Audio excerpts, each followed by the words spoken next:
a struggling reader who's been given the same advice over and over again? Just read more. Has this advice just led you or your struggling reader to frustration or just complete shutdown? It might have to do with something called a reading profile. If this is familiar, this video is for you. Hello, I'm Rebecca the Reading Hacker, and I'm a neurodivergent former struggling reader, dedicated to helping others crack the reading code and find confidence in reading. This is the final video in this three-part series about reading assessment and how to find your struggling reader's reading profile. In this video, we are going to be going over the 4 types of reading profiles so that we can break down exactly how to help our struggling reader. Once you can figure out what a struggling reader's profile is, you can stop guessing with intervention and start helping them work towards success and confidence, which is the whole point of helping people learn to read. And just remember, please make sure to subscribe below and help the channel. It helps me bring all this information to you. Okay, let's get started with breaking down the 4 reading profiles. I'm going to list them here and we're going to break them down one by one. We have the meaning maker, the word caller, the gap guesser, and the code breaker. We're going to go through exactly how to identify these types, their strengths and their needs, and what we can do to really help them crack the code. All right, the first reading profile, the meaning makers. These are learners that have very low oral reading fluency, but they understand a lot of what is read to them. These learners are smart. Their superpower is listening comprehension. These intelligent, deep thinkers are locked out of most books because of a glitchy code that they haven't learned to break down yet. They understand perfectly when you read to them, but they can't take the words off the page. So here's the glitch. They typically read sound by sound or make frequent errors. They're making many errors as they read. Phonics is very hard for them. And you might find that if you do something called a phonological awareness assessment, that's phonological awareness is where we manipulate sounds. If you test that, they really struggle with it. And I will go into phonological awareness in another video. Here's an extremely important rule with this profile. If their accuracy is below 96%, stop timing them. Stop working on speed. Speed is for those who are great at accuracy. Speeding up the errors is just practicing struggle. Now, I'm not saying you shouldn't progress monitoring using an oral reading fluency assessment, which is a timed one. Yes, you should. But the main focus needs to be systematic and structured phonics instruction that includes phonological awareness. Now, many people who have dyslexia have this profile. And that doesn't mean that if you have this profile, you're dyslexic. It's just many people with dyslexia struggle with these things. So here's the hack. With these type of learners, you have to get in there and figure out where the holes are. You need to give them a phonics assessment that uses nonsense words, especially if they are older learners. Because as I said before, older learners, real struggling learners are survivors. They're compensators. They've memorized a lot of small words. So if you test them with single syllable small words, they may know quite a bit, but they may not actually know the code. So you need to know exactly what they're struggling with. They might have memorized words like bike and like and ate, but they have no idea that silent E makes the vowel long. Really Great Reading has a free nonsense word phonics assessment, and it has multiple pieces in it so that you can do benchmarking throughout the year and see if your intervention is working. Really, this profile tends to get worse as students get older because those who struggle with reading words or reading in general typically don't read that much. It's a struggle. It overwhelms the working memory and the cognitive load, and they don't want to do it. And the problem is that majority of the vocabulary that we gain comes from reading. And when you don't read, your vocabulary doesn't grow. And your understanding of complex sentences doesn't grow. And so it's almost like when you hear really complicated text read aloud, you don't understand what's going on because you haven't had practice with it. Because practice is a struggle. Reading Hacker Profile 2, the word collar. These kids sound like total pros when they read. They can read like a dream, but when you ask them what they read about, they really can't tell you very much at all. They're very fluent when they read. Accuracy and fluency are on point. But when you ask them who, what, when, where, why, or what's going on, they really struggle. Sometimes this is due to a sentence level blackout. They don't understand what the sentence is saying. Other times it has to do with a struggle with metacognitive strategies. And I know metacognitive, it's a crazy word, right? But metacognitive kind of means thinking about your thinking, all right? Now, we kind of do this when we're good at reading. As we're reading, we go, okay, I'm reading this story as I'm going, and you read something you don't understand, you go, wait a minute, I didn't understand that. Let me go back and reread that section. Sometimes students in this profile, they don't do that. They just keep going and they just keep reading straight on. You're just like, oh, they seem like amazing. It's fantastic. And then you get to the comprehension questions. You're like, oh, no. The hack to try to help with this, there's multiple hacks with this. They're struggling with language comprehension, the second side of the rope. You can work with vocabulary, background knowledge, and some really need more and more instruction in syntax, understanding longer, more complex words.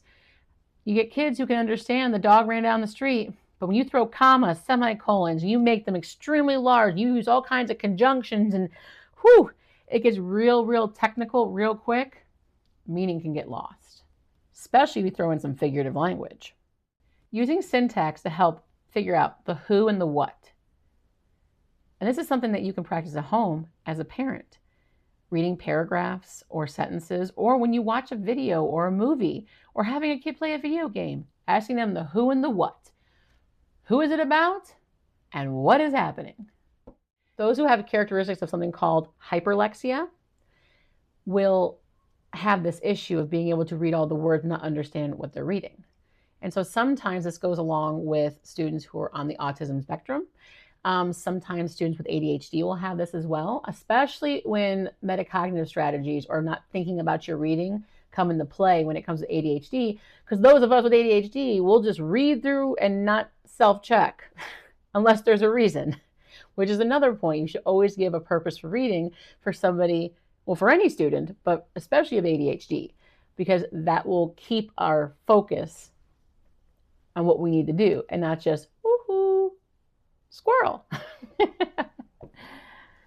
word collar profile is actually a lot more common than most people think. If you'd like me to do a video going in depth on this one and strategies that can help, please comment below. Reading Hacker Profile number 3, the gap guesser. In my personal opinion, this is actually the most difficult of the profiles to intervene with, because these readers struggle with both sides of the reading rope, word recognition and language comprehension.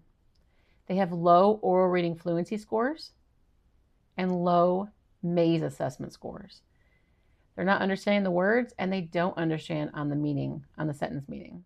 So here's the problem that I have come across. Sometimes I have an issue with figuring out if someone is a meaning maker or a gap guesser. Do they not understand because they can't read the words? Or are they not understanding because they can't read the words and they struggle with understanding the sentences? This is where a listening comprehension assessment can really come into play.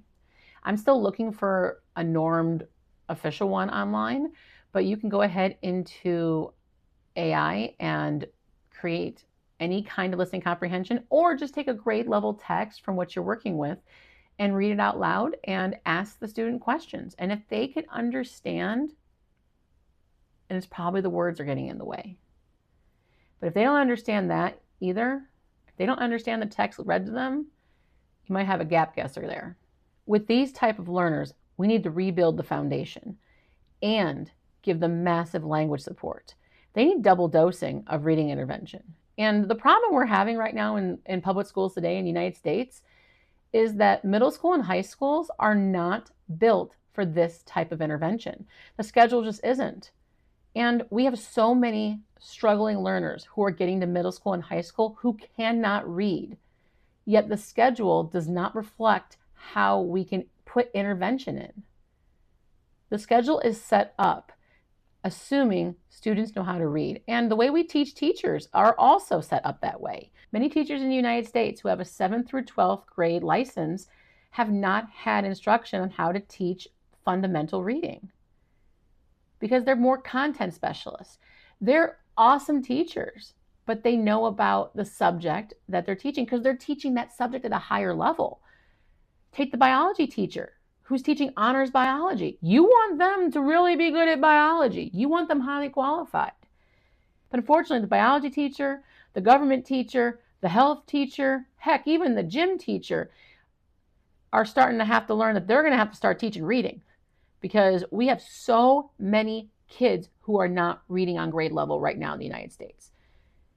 We have a reading crisis, and I'm not sure why it's not going viral. I'm not sure why we're not having more conversations about this. Why this isn't the big headlines. The public school system needs to evolve outside the box. Thank you for coming to my TED Talk.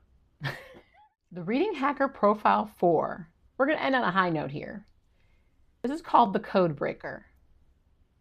This is the goal we have for all learners. The system has been optimized. They can read and they can comprehend. Oral reading fluency scores, good to go. Maze scores, good to go. They can read and understand at the same time. And they can really reach for that deep meaning. And that's where instruction also is very important because we have to help them think about how to go beyond the surface level meaning, how to cite evidence, how to analyze, how to compare, contrast, all those wonderful strategies that we talk about and those abilities, those higher level order thinking. High DOK, if you're in education, you know what I'm talking about. And when we're teaching in our classrooms, we often differentiate or adjust for those who are struggling. And those who are on grade level or those who are gifted, we also need to be pushing them forward. And I know it sounds, how are you going to do it? How are you going to handle all those different needs in a classroom? And I'm not saying this is easy. And I'm not saying I'm perfect at this at all. One of my things this past year was to really try to figure out how to uplift those grade level and gifted learners that I've been coming in contact with because I've been working in intervention for so long. I needed to really learn how to go the other way. And that's where we're having some issues. And that's why things are hard in classrooms because you have an entire room of students that are different profiles. They need different instruction and different guidance. And in many of our classrooms in the United States, we have one teacher. You might have one para, or you might have an intervention specialist in the room with you. But as I like to say, we want caviar and champagne dreams on a beer belly budget. If you're looking for any recommendations for books that can help guide you on your way to helping other struggling learners, especially with reading profiles, then take a look at my book list at bookstore.org. If we can recalibrate our intervention to match the need of the learner, anything can happen. So go ahead, crack the code, and unlock the reader.